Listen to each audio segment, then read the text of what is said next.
Goedemorgen. Dit is een goede tijd. Top te zijn. Ik wens dat jeder einer wat hier is, die wil zich gerne ganz je loten veilen. Zie hier thuis. Zie zonder zorg. We hebben van jou een grote fase. We hebben een grote oorzaak. Top te zijn. Dat is om ons te vrijen.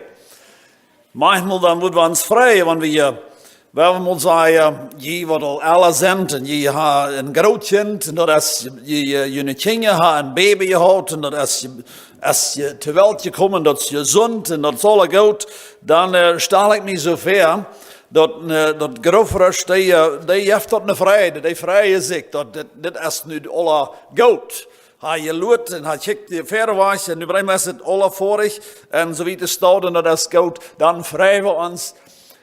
Oder jonge lied, die vrijen zich wanneer baby geboren is en dat is alle goed. Hij verder was toen nooit kijkt, dan vrijen we ons, dan zijn we moedig. En dan zijn er nog veel andere dingen wat ons maken de vrijgeven. Van de eeuwen dan we het Oostermorgen en wat heeft mij en die van jou dat hart gepakt en wat vrijen we ons van jou? Wo jet ons dat? Want we zijn de zon jet weer op en als je wel nog wat een andere dag en dan was ja, we doen je dat alle dagen om denken dat Jezus is opgestaan en dat hij leeft. Maar van jou waar we ons bijzonders een dood invieren. Dat is een grote vrijheid. Als we een boodschap nemen, dan vrouw ik te opneigen te beden. Vader God, wondervolle God. Du bist die wat de zon moet de eerste dag moek en de jengt dan ook op. En we zijn van jou hier, lang later. En we zijn in de hammer dezelfde zon wat du gemerkt hast. We zijn dezelfde stierntjes. We leven op dezelfde eerdbal en Heer, we zijn die en zoveel wegen. En die schöpfung, wat du alle gemerkt hast. Dankzij dat du ons laat op deze wereld leven. Dankzij dat we aan de dingen wat we in de natuur zijn, dat we doordat weten dat du bent. Dat is niet wat u gedacht hebt. Dat is niet plus een geschichte. God, van de oben zijn we hier top en we willen besonders ons neerloten, we willen die danken. Wo du ook om den auferstehungsmorgen, als de zon opkomt, dan wirst du ook levendig. Wondervolle geschenk. O Heer Jezus, dankzij voor dat. Dankzij Heer dat we kunnen van jou hier top zijn en we kunnen die woorden inchecken. En ik bid hem zo voor dat we van jou worden in onze boodschap. Dat we meer wird rekenen, meer beter kunnen leren. Wat is werkelijk dit geschenk? Hemelse Vader, ik bid dat ik zelfs kan uit de steeg stoppen. En ik bid dat u van jou wordt tot ons reden. Zie ons hart aan. Geef ons een boodschap. Geef ons een grond. Op wat we worden kunnen volstaan. En dat keiner van ons durven hier twijfelig uitkomen. Ik bid om die zijn. In Jezus' naam. Amen. We willen ons van jou in de geschichte neerlaten. Van waar Jezus opgestaan is. Bloß een paar gedanken, als we in de boodschap neergaan.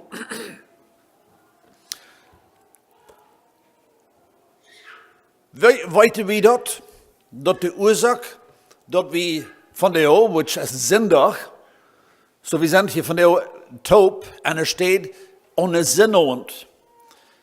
Wist wie dat de oorzaak waarom we ohne zindagsmorgens kerk gaan, dat is wenn Jezus stond ohne zindagsmorgens op.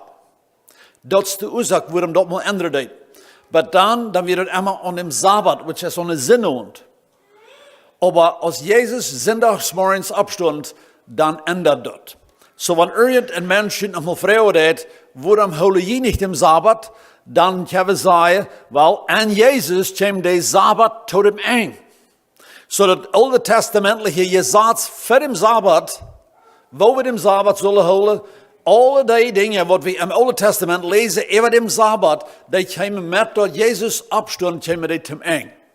Zodat je Gesetz wird vervuld. Jezus zegt op een stelle dat hij is gekomen dat je Gesetz te vervullen. So, dat wordt van deel voor ons niet reich zijn, want we immer nog zeggen, oh, we moeten nach dem Sabbat houden. Because, en Jezus kwam die zaak tot een eind. Hebreeën het 4e kapitel redt ook van. En dan, Jezus stond de eerste dag van de week stond hij op. Dat is interessant, dat de Bijbel ons dat zo klaar leert. En dat waarom doen we eigenlijk niet meer dem Sabbat houden. De Sabbat, die wordt door als een symbool. Dat er wordt wat komen, wordt ruhe zijn. Ruhe wordt aan Jezus komen.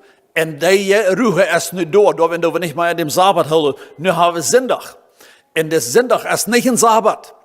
Dat is niet dat wat ze in het Oude Testament de zondag is door te ontdenken dat Jezus is opgestaan. De Sabbat weer door te ontdenken dat er wordt weer komen. En zo, waar we dat klaar hebben. Waar we ons niet meer immer, en dat laten confusen. Want je wel merkt je in de Bijbel op, in Johannes het 20e kapitel, de eerste, we worden bij Johannes terug. We willen in Johannes het 20e kapitel ontvangen. En hier zegt het im eerste vers, an dem ersten Tage der Woche kommt Maria Magdalena früh, da es noch finster war, zum Grabe und sieht, dass der Stein vom Grabe hinweg war. Mir hat vertel ons mal een beetje durch wat hier passiert is. Des zondagsmorgens, beste uit Jeruzalem buiten, mal een beetje dat bekijken. Wat ging je alle aan? Zo, wanneer je wordt in de Bijbel lezen, dan word je vinden dat in Matthäus, Marcus, Lucas en Johannes, die schrijven alle, in het laatste kapitel van het boek, schrijven die alle van deze oversteuing. Dan is het interessant dat zij niet alle even schrijven dan. En zo wat meint dat dan, wanneer ze niet even schrijven, dan meint dat dan dat de Bijbel die stemt niet. Nou, dat is niet wat het meint. Dat is bloos interessant, waar een schrijver aan één ding denkt en de andere heeft het andere te houden. En dan nemen we die van de alle top en dan bekijken we ons dit mal, wanneer we de alle fire kunnen even houden. So, Johannes, als wir hier lesen, am ersten Tage der Woche kommt Maria früh, da es noch finster war, zum Grabe und sieht, dass der Stein vom Grabe hinweg war. Wenn wir in Matthäus lesen, dann lesen wir dort, dass er wieder Feuer früh ist. Und als diese früh ist, ab dem Weg durch sind, dann passiert ein großes Erdbeben in Matthäus 28, Vers 2. Und sie sind dort so aus ein Blitz. Dat passiert, während zij al gaan doen. Matthäus 28, Vers 3, dat zegt het, dat die zagen dem Engel zo als een blitz.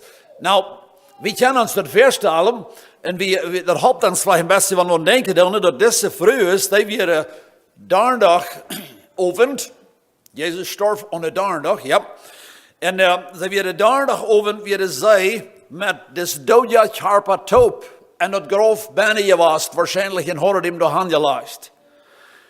Du en ik worden graag zo zijn als de vrouw is, en dat is dat de charpa is dood. De grote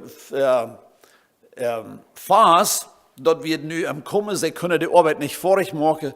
En zo, we hebben alle al met een begrafenis te doen gehad. Some van dat zijn onze zeiden nieuwe personen geweest.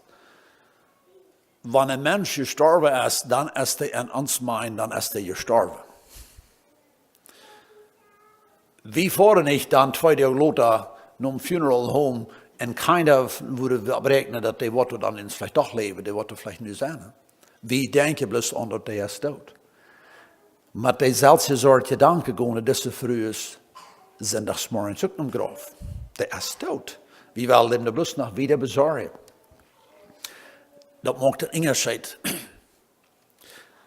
Wanneer zij doorheen gaan, dat valt dan kwijt bij dat hij nu is er vielleicht toch opgestaan. Maar wat ging hier alle ver? Dit is dus interessant wat in de Bijbel alle is. Zo deze vrouwen die gaan doorheen, während ze gaan, dan op een steed zeggen dat is nog dieste, op de andere steed zeggen dat het weer zeer tijdig, de zon opging, dat is interessant wat het schrift. En während ze doorheen gaan, dan passiert dat de engel raufkomt, dat zit nu een gewitter, dat zit nu een blitz. En wat dan nog passiert, dat is een interessante ding. Maar als Jezus stierf, Matthäus, das 27. Kapitel, der 52. Vers, dann sagt es, da passieren ein paar Dinge, als er starb. Ein wird, dass der Tempel, die große Gardine, die reiht zwei. Ein anderes Ding, was passiert, das wird, dass viele Gräber gingen ab. So, was das Krankeste war, das jeft uns bloß zu roden, aber wie würde das Bild vielleicht haben? Wie hier bei uns Graf vorbeigehen, und dann würde bei ihm sagen, hey, hier sind ein Schau von dieser Gräber, die teuer schaffelt hat, die sind ab. Da wird haben Menschen zu denken geben, wir dürfen nicht von weiter. Aber da stund keiner ab, als Jesus starb. Des Sonntagsmorgens, als Jesus abstund, dann stund er auch ab. Lees je dat zelfs nog, Matthäus, das 27. Kapitel, der 53. Vers. Das passiert, alle hier, Sonntagsmorgens. Johannes, die hat Maria Magdalena im Sinn. So Maria Magdalena, sie ist da, und sie sieht, dass der Stein ist vom Grab weich.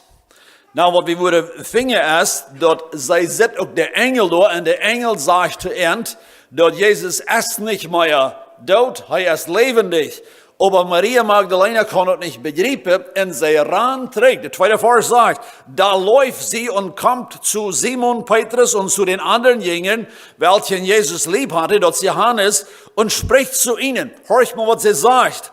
Sie haben den Herrn weggenommen aus dem Grabe. Der Engel hat gesagt, Jesus lebt. Aber sie nimmt bloß das, was sie begreifen kann, und rannt mit den Norecht und sagt, dass sie Jesus wahrgenommen aus dem Grabe, und wir wissen nicht, wo sie ihn hingelegt haben.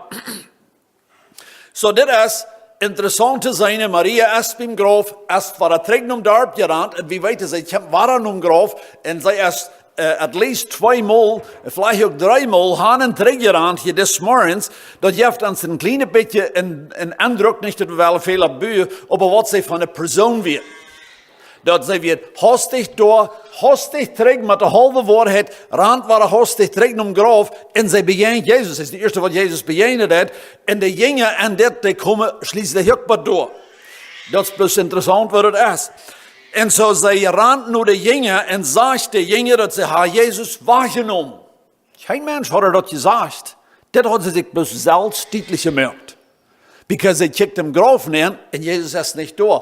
Nou, du en ik, want we worden om funeral home voor, we worden en die wat die laatste star wird, die is hier niet meer. Wie worden krijgen dat denken? Worden we niet? Somebody heeft hem hier voet geholt. So, zij neemt bloß dat wat ihnen verstand kan erklären. Wat de engel door gezegd had, dat begrijpt ze niet. So, ze rannten en zegt de jongen dit. Nou, interessant wat passiert dit. So, Jezus is op abgestaan. Den Blitz had ze zijn. Ze had dem engel, wo de engel raufkwam, dat had ze gezien. En, wanneer we lezen, Matthäus het 28. kapitel. Nu zijn de alle vers. Hier zijn nu währenddessen zijn de wachten, wat door verder graf werden, als dat graf opging, die zijn ook bij hem dorp gekomen. En die brengen de nodig naar de hoge priester. Wat daarna Jezus had veroordeeld ten dood. En de hoge priester kregen nu de nodig van de mensen, wat er zelfs dat gezien hadden, dat Jezus is opgestaan. Nou, dat is een potne geschichte. Maar die nemen dan een ver en zeggen, we worden je geld genoeg geven, dat je niet wordt in trouble zijn. En dan zal je zeggen dat ze hebben weggestolen. Dat is wat de Joden van de eerste dag nog leven doen. Während dat passiert dat, dan komen Petrus en Johannes naar het graf. De derde vers. Da ging Petrus und der andere Jünger hinaus zum Grabe. En dessen Tijd is Maria Magdalena, zij is eenmaal te dorp geweest, zij is terug, vind je in Johannes de 20e kapitel, de andere vers, dat Maria Magdalena is waar terug bij het graf. Ik kan ons vaststellen, zij moet zijn en zij ooit persoon geweest. Dat zijn dan, we worden stok niet neerlood, we weten dat niet meer. Aber da ging Petrus und der andere Jünger hinaus zum Grabe.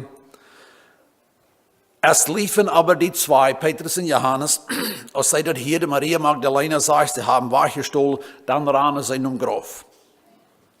Und der andere Jünger, das Johannes, lief zuvor schneller denn Petrus und kam am ersten zum Grabe, guckt hinein und sieht, niemand wie hier ein bisschen denken. Das sagt hier, dass er kijkt näher. Nou, je moet denken, dat is twee Jünger, die ranen nu om Graf, met dat im Sinn, dat sie ans Jesus weggestohlen.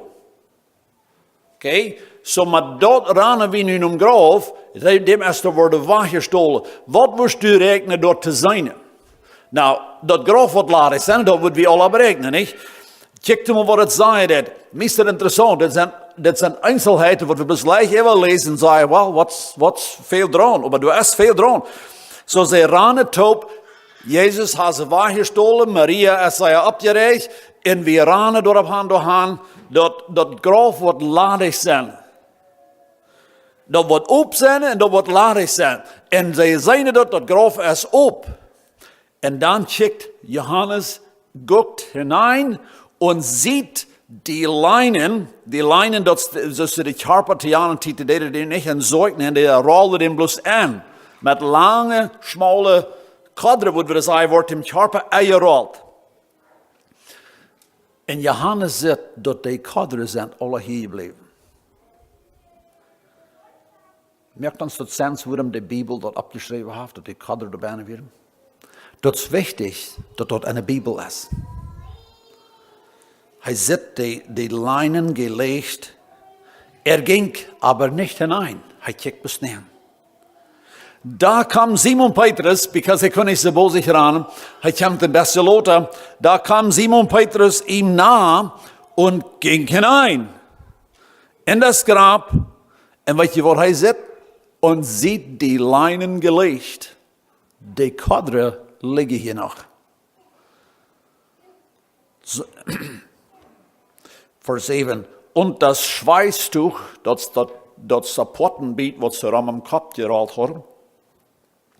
Und das Schweißtuch, das Jesus um dem Haupt gebunden war, nicht zu den Leinen gelegt, sondern beiseits, zusammengewickelt an einen besonderen Ort. Hier würden wir uns ja alle Sorten über deutlich merken, entlang von Reden, wir wollen nicht bloß deutlich merken, aber hier ist was Interessantes in das Verspannen. Dat sagt, wo der Raum am Kopf gerollt wird, dat sagt uns die Bibel, dat wird schmackt gelegt und auf eine andere Stelle angelegt. Dat wird ein Port auf einer Stelle. Schmackt gelegt. Dat merkt uns denken, dat ewige Port, wo der Raum Jesus in den Körper liegt, wird nicht schmackt gelegt, dat wird nicht schmackt weggelegt. Hier will ich absicher nicht was Großes von machen, aber das würde uns die Ursache geben zu denken, dass das Licht durch Krag so, als Jesus durch Heiralt sein Körper wieder bis zurückgekommen in das Roll von sich Licht durch. Warum ist das wichtig, dass wir das klar haben? Because wo wirst du in Körper wegstellen mit der Kadre, kriegst du es dort liegen bleiben. Das ist allmählich. Das ist allmählich. Darum ist es wichtig, dass wir uns das nicht lassen. Du und ich sage für dich nicht als die, wo du glaubst, dass sie am Horwach gestohlen, aber denke wieder an, dass ein großer Pot von der Welt geglaubt hat. Die Juden von diesem Tag glauben das nicht mehr. Die Bibel ist klar, die bringt genug Einzelheiten über die, dass wir darüber das klar haben, das sind das nicht. Und was interessant ist, als sie da sind, dem 8. Vers, da ging auch der andere Jünger, das ist nu Johannes, hij heeft bij hier te buiten gestonden, en nu heeft hij ook am Graf nemen. Da ging auch der andere Jünger hinein, der am ersten zum Grabe kam und sah, und nu check wat het sagt, und glaubte es. Hij glaubt, als het nu sens merken deed oder nicht, aber hij fand kracht door am Graf om te geloven, dat Jesus es leeft. Jesus ist abgestanden und lebt. Petrus aber, hij steht auch am Grab und hij zittert da alle. Und es sagt, En Lukas, het 24e kapitel, de 12e vers. Hij wundert. Hij wundert. We zeggen manchmal op Deutsch, dat dit kan ik niet verstaan. En op Engels zeggen we, it doesn't make sense. Dit maakt niet zin. De negende vers, denn sie wussten die Schrift noch nicht, dass von den Toten auferstehen müsste. Jesus hat das viermal gesagt, aber sie wussten das danach nicht. Da gingen die Jünger wieder heim. En het was interessant, sie hadden gecheckt en ze gingen terug. Weten niet meer over wat te reden. Nou, Maria Magdalene, nu willen we ons hier een paar karakter bekijken en wel wie zijn de woordtrafen wie nemen. Maria Magdalene, even wanneer de engel dat gezegd had, dat hij is niet hier, hij is opgestonden, zij ran danach immer terug naar dorp en zei te de jongen, dat hij immer zo weggestolen. De engel had al gezegd dat hij is opgestonden. Dat weer wat menselijkheid van haar. Maria gelijk Jezus. Zij had hem al eingezalbt. Zij had ihre Sünde vergeven gekregen. Zij wil hem waar komen zalben. Maar er weer te veel menselijkheid wat haar dat zij moest meer tijd hebben. Johannes, dat is voor ons lezen deden, dat hij ging en hij zag en hij geloofde. Petrus is voor ons horen, die wundert zich. Die wundert. Hij kon zich dit niet vertalen, hij kon het puzzel niet opstellen, hij wundert. En ander weer, hij is door een op voor de idee dat Jezus is opgestonden, maar hij kon zich dat niet vertalen. Lukas 24, 12 sagt, Petrus aber stand auf und lief zum Grabe und blickte sich hinein und sah die Leinentücher allein liegen und ging davon. Und es nahm ihm Wunder, wie es zuging. Was dit möglich ist. En dan hebben we nog Hans Thomas. En die sagt Johannes, de 20e kapitel, de 24e vers. Der hat klaus und jeft het nicht. Da sagten die anderen Jünger zu ihm, das ist Thomas, wir haben den Herrn gesehen. Er aber sprach zu ihnen, es sei denn, dass ich in seinen Händen sehe und die Nägel male und lege meine Finger in die Nägel male und lege meine Hand in seine Seite, will ich's nicht glauben. Hij had het klaus und das jeft het nicht. Ik wil het zelfs veilen en dan moet het blijven. Die worden niet neergaan, maar hij kan het laten. Zo we zijn er deze dag, wat we weten, dat die mensen die nemen in zeer verschillende empfang. Van jou wel doen ik eens naar vrouw, wat geloofst u van dit alle? Ik zie me ziemlich sicher, wenn ich von dir würde sagen, wer von Jüngst lebt, dass er Jesus dann bis weggestohlen, da würde keiner sein, aber würde sagen, ich glaube das. Wir haben das alle klar, wir sind mit das abgewachsen. Aber hat du nicht das klar, dass wir wirklich dort glauben und was wir sollen glauben über diese Sache? Wenn ihr wel blättert mal nach Epheser, das 2. Kapitel. Und dann werden wir da mal hinchecken. Da wir tot waren in den Sünden, hat er uns samt Christo lebendig gemacht. Denn aus Gnade seid ihr selig geworden. Das Vers, dem will ich von dir uns alle sagen, aber das ist ein Vers, was viele Menschen schwer zu glauben finden. Wir haben den nächsten Vers noch lesen, das erste Vers. Und hat uns samt ihn auferweckt und samt ihm in das himmlische Wesen gesetzt in Christo Jesu, auf das er erzeigte in den zukünftigen Zeiten den überschwänglichen Reichtum seiner Gnade durch seine Güte gegen uns in Christo Jesu. Deze vers, der hat sehr viel Beinen. Nu werden wir das Vers mal ein bisschen nehmen. Wenn Johannes oder Petrus oder Maria Magdalena oder Ronald Kornelsen oder wer immer du bist, wenn wir dem Ostermoria dort im Grab warst und wenn wir hören können, dort Ding ganz verstehen. which wir alle nicht wieder können, aber was die Wahrheit wird, wenn wir nur Epheser, das 2. Kapitel, und das sind noch viel mehr, aber dann wird wir können sein, dass aus Petrus, Johannes, von Johannes sagt, er glaubt. Und wie weiß ich nicht gleich, wo er glauben kann, aber er glaubt, dass Jesus lebt. Wenn Johannes das Ding hat, kann ganz verstehen, dann wird er durch am Grab gesagt. Und sein Glaube, er sagt, nu habe ich auch ewig Leben. Ja, ich, Johannes, wenn dort das Jesus als abgestoßen, nu habe ich auch ewig Leben. Samt Christus auferstanden. Von der ist an mir auch ewig Leben abgestoßen. Wann er dort hat, hat Chloe gelebt. Das ist doch das gleich, was es sagt. In Epheser, 2. Kapitel, der 5. Vers, da wir tot waren in den Sünden, hat das Gott, uns samt Christus lebendig gemacht.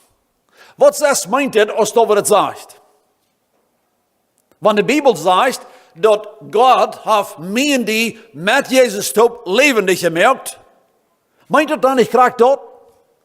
Oder sagt du ein Ecke von dir und sagt, well, no, dort kann ich mir meint sein. Dort verstehe ich dann bloß nicht. Dort merkt mir dann nicht Sens. Sagte du ein Ecke ans und Thomas seine Sätze nehmen und sagen, das kann ich nicht verstehen, und so dann lebe ich das nicht. Ich lebendig gemerkt, kann ich nicht feilen. Dort haben sie mich nicht so dort gelehrt. Weil weißt du was, dort wird keiner, was dort kann ganz verstehen. Von der sagte du ein Ecke vielleicht, und kann das auch nicht ganz verstehen. Aber die Bibel sagt, dass du und ich sind mit Jesus tot lebendig gemacht. Gehen du und ich ran und sind verwirrt, so es Petrus wird, oder bewundert? Sind du und ich, Johannes, was dann würde sagen, yes, dort lebe ich auch. Ich sehe auch lebendig gemacht. Der Vers geht noch wieder. Saß der Vers, meine ich. Und hat uns samt ihm auferweckt. Das ist zum 2. Mal hier über. Der 5. Vers sagt, dass wir sind samt Christus lebendig gemacht. Das Vers sagt, und hat uns samt ihm auferweckt. Da ist nicht so ein Ding, als dort wie Jesus allein und er stand da ab und du und ich haben nicht mehr gesagt. No, wir stunden mit am Top ab. Hat Johannes dort den Tag können verstehen, dann wurde er da am Grab gesagt und ihr wisst, dort nu sie ich auch lebendig. An mir die Seil ist nu auch lebendig. Solange aus Jesus leben wird, lebe ich nu auch. Denn aus Gnade seid ihr selig geworden und das nicht aus euch selbst, sondern aus Gnade. Das ist ein Geschenk, wo Johannes von heute kann bleiben, und wir wissen nicht, wo wir heute haben können bleiben, aber als er am Grab stand, dann wird heute gewusst, dass nu als das Geschenk nur mir gibt, und ich lebe nu, solange als Jesus lebt. Und da ist noch eine Ursache, warum ich so lange lebe, das ist der 7. Vers, und das ist, auf das zeigte, das meint, dass Gott will wird wiesen an der zukünftigen Deo, in den zukünftigen Zeiten, den überschwänglichen Reichtum seiner Gnade durch seine Güte gegen uns in Christus Jesu.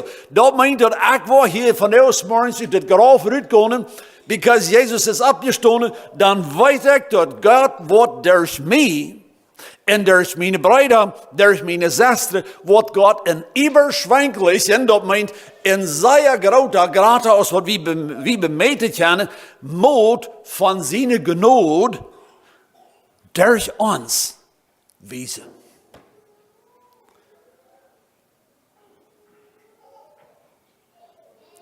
Weißt du, wenn du auch nicht Johannes bist, auch nicht Petrus, auch nicht Maria Magdalene, aber du und ich können das kracht so persönlich bleiben. Das kracht so persönlich zu mir und dir meint. Sind du und ich von dir, was an dieser Freiheit sind, was ist Johannes, wie glaubte, wir gehen aus dem Grab raus und wie glauben wir nu. Oder ranen wir nach verwillert Hanen trägen, wie glauben wir immer noch dort, wo mir sich so freut. Das ist Maria, die. Ich kann doch nicht gleich feilen und dann haben sie bloß weggestohlen, nicht? Aber da sagt wir hier und sagen, so ein Jäfte nicht. Zo'n jeft er niet. Dus Thomas steht. Römer het 5. kapitel, de 10e vers, zegt es dit, denn so wir Gott versöhnt sind durch den Tod, als Jesus starb, dann wil je lezen in Jesaja, het 53. kapitel, dat Gott kijkt. Ik geloof het is de 12e vers. Jesaja 53.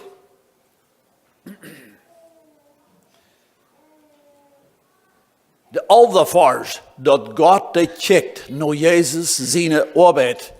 En dan zegt het, en hij wordt tevreden. God wird tevreden met dat wat Jezus voor mij en die gedaan heeft. Nu verziekt u niet nog door wat bieten dan. Wel, du een echte klaar had, dat we nemen Jezus in je schenk aan zoals dat weer. En we doen er dan niks bij. Door veel geen goede woordje bieten doen. Door veel geen veel bieten doen. En we nemen het pas aan, voor dat wordt echt. Wir sind gleich wie Christus ist Römer 5. kapitel, de 10e vers. Denn so wir Gott versöhnt, topgebracht sind durch den Tod seines Sohnes, dat wat hem iets passieren deed, da wir noch Feinde waren, wie viel mehr wir selig werden durch sein Leben. Durch dat Jesus nu leeft en ons bij God vertreten heeft. Is Christus van jou levendig bij die en dien hoort? Hast du klaar dat dien vertreden levendig is? En dat dien vertreden, wat Jezus zegt, dat hij in hemel die vertreden heeft als een leven je God. Römer het 6. kapitel, zegt dit de 4e vers. So sind wir ja mit ihm begraben, dat is als du naar ons bekeerde, dan zijn we met hem begraven durch die Taufe in den Tod, auf das, nu hoor je me, wat zegt dat hier? Wanneer in die Bibel nog maar wat is inge strikken, dan moet ik de motor spreken, dat in 4e vers moet een beetje tekenen. En dan willen we ook nog geloven wat het zegt. Veel mensen die geloven dit goed. Veel Plattdeutsche mensen, wat met mij en die top opgewassen zijn, die geloven dit goed. Ja, het is goed, maar morgen word ik me vielleicht goed klaar, ik het wordt leven. Weet je wat hij zegt? So sind wir ja mit ihm begraben durch die Taufe, das ist unsere Bekehrung, in den Tod, auf das gleich wie Christus auferweckt.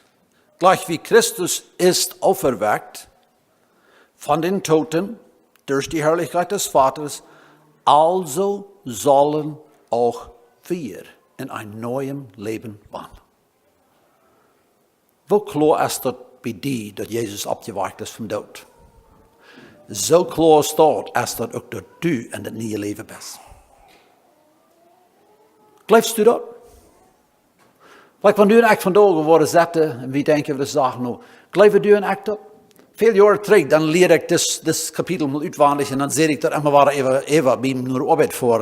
En dan kom ik een dag als ik de lange weg voer, en dan zie ik waar je ruimer het 6. kapitel, en dan kom ik met een 4e vers, en dan zie ik dus vers waar even krijg, zoals ik al veel behoud. Dan hield ik nicht man vor dich stell, aber an mein Sein hält ich still. Was sagt das hier? Gleich wie Christus.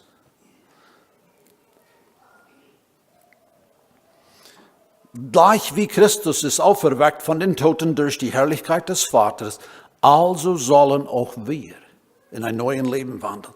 So wir aber samt ihm gepflanzt, dort wird in unserer Bekehrung, dann werden wir in das neue Leben geplant.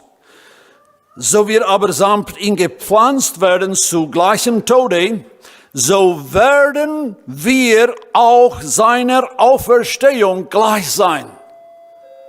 Und dann, als ich da lang im Weg fuhr, da wird kein Mensch, da wird bloß ich und nach Gott sein Wort. Und dann muss ich bei dort ankommen, so dann sie ich und mein christliches Leben mit Jesus taub. Und wenn Jesus hier starb, dann starb ich auch. Aber nicht fertig. Glauben du echt dat Jezus gestorven heeft? Oder wofür moet Israël gestorven no dit? En nou, dan moeten we zeggen, nonsens. Nou, jij maar. What about du? Wofür moet best du al aufgekommen von Gott? Dat sagt, so werden wir auch seiner Auferstehung gleich sein. Johannes, de 5. kapitel. Nog een paar versen, dan mag ik verschluss hier. De oude vers. Schrift van dat, waarom hij dat geschreven heeft. Und das ist das Zeugnis, dass uns Gott das ewige Leben hat gegeben und solches Leben ist in seinem Sohn. Wie hat das ewige Leben gekriegt? Wer den Sohn Gottes hat, der hat das Leben. Fehlt da noch eine Erklärung geben? Vers 13. Solches habe ich euch geschrieben, die ihr glaubet an den Namen des Sohnes Gottes, dass ihr wisset, dass ihr das ewige Leben habt. Wer wird das noch glauben, so Johannes steht? Muss Gott ihm sagen.